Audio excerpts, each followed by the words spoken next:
let's talk a little baseball. The first thing I wanted to talk about is pitching in ballparks that are hitter friendly. Like Great American Ballpark is a bandbox, right? A lot of Mhm. guys ERAs go through the roof here. You said you didn't mind pitching here in Cincinnati. Why? Well, I mean, you know going in that that's what it is, right? So it's like don't let that be a crutch. It's like the other guy has to deal with it too. So in my opinion, it's much like Colorado. You go in knowing that if you just outduel the other guy, you win the game, and let him use that as a crutch. So I was never really worried. I mean, you don't want to have a high ERA and give up a bunch of runs, but my job was to win games and try to win games. So that's what I was worried about. And in ballparks like that, I made it my goal to be better than the other guy, and that usually means we win the game. So that was how I thought about it.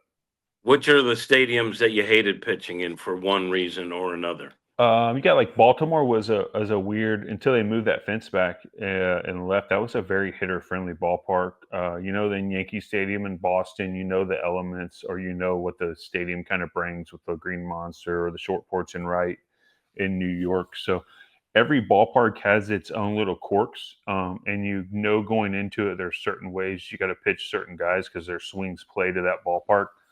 So you got to be aware of that, and then execute your pitches.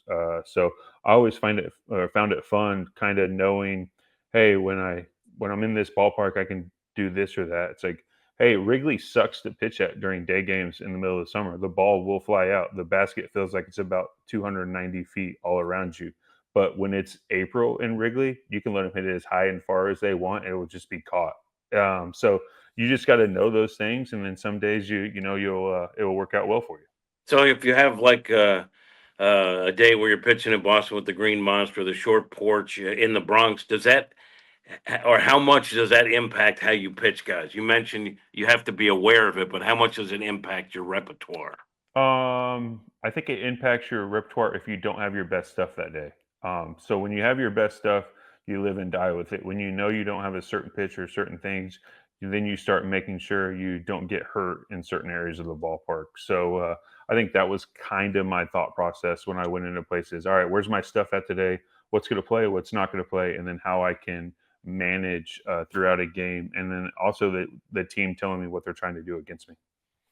Do you know, like after you warm up in the bullpen, whether you have your stuff or not, or do you have to actually start facing hitters before you know, okay, I don't have this pitch today? I will say that if you go into the game based off of what you were doing in your bullpen, you're screwed.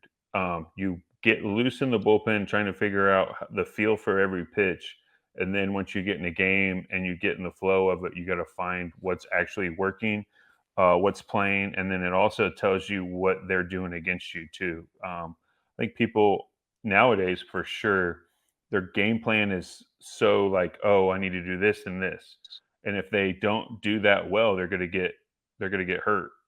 Where I was taught coming up, it's like, hey, you have your four seam, your two seam, your cutter. Kind of read the game. Don't show them everything. But I mean, these guys come over today. They're gonna throw their best pitch as much as they possibly can. And if that other team hits it, they're screwed. And if they don't hit it, they're going to have a good game. So there's no like actual pitching. But for me, when I got done with my bullpen, I literally went inside, changed my jersey, changed everything, and I was like, "We got a whole new thing that we're worried about now because that didn't matter. I'm just loose and ready to get after it and see what's going to work." Does it matter to you, the other pitcher? You mentioned you want to outduel the other guy in some ballparks where you know hitters are going to hit. Did it matter who you like? If you're facing like a future Hall of Famer, does that even come into play for Lance Lynn?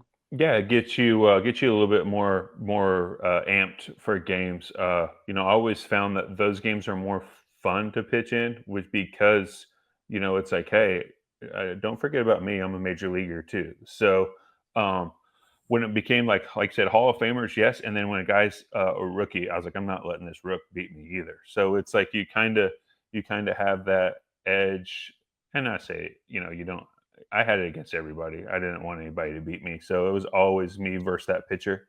That's the way I intended it.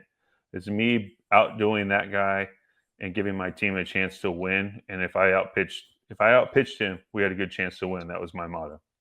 So just generally speaking, for the pitchers, especially the young ones, are like, I don't care who I'm facing against. If you ask them about facing some guy who's an elite pitcher, and they say I don't focus on that, they're lying. Would you say?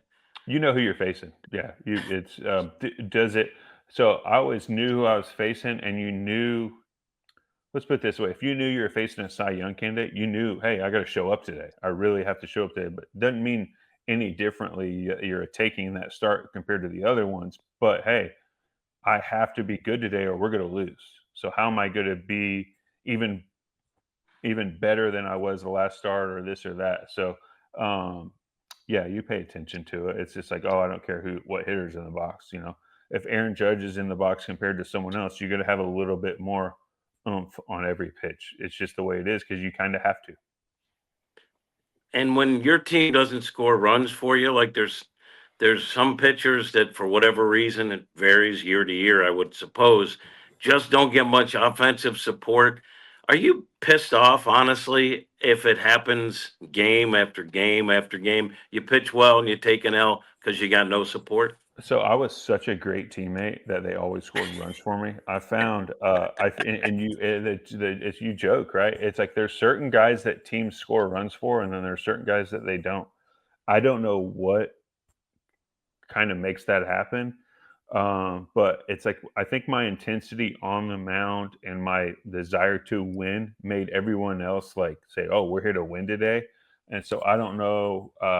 Everybody's got a different every starter has a different feel to a game or things of that nature, and your team kind of feeds off that. So, I mean, I could say if they didn't score runs for you and you pitch well, yeah, it eats at you. It does. But it's also one of those things where there's going to be a game where you win a game and you give up five and you get the win. So it's like, hey, you just got to stay the course, keep doing your job, and then everything else kind of takes care of itself in this game. But you believe that there is a correlation between the pitcher that gets run support, generally speaking, and the guy who doesn't. Come on, give me a theory on Well, that. so, like, for me, like, I always make sure that, like, when I take the team to dinner, I buy dinner, and it's like, "Hey, you owe me a couple next start," you know what I'm saying? And it's like, I don't want any, I I I always joked with, certain guys, I was like, "Man, maybe you gotta buy him some dinner or something like that." I don't know what else to tell you, but there is a guy on every team. Every year there's that one guy that you just they don't it, whether it's the line who you line up against starting against where it's just like it seems like you pitch against the number one on every team you go and then they only scored two or three runs for you a game, but by the time you're out of there they scored five if the guy comes out. So I mean, it can be very skewed because a team could score 10 runs for you one game and none the next, and they're averaging 5 runs a game, and you're like, why is he not? Why didn't he win both those games? It's like, bro, they didn't score a run one game, so it's like it's a weird little concept, but all in all, you have fun with it too. And I had a teammate in the past where I was like, man, he's like, I just feel like I can't give up any runs because they're not scoring. I go, well, stop being a dick. I don't know what to tell you, or start being a bigger dick. I don't really know which one to tell you. You go either way with it. That's So awesome.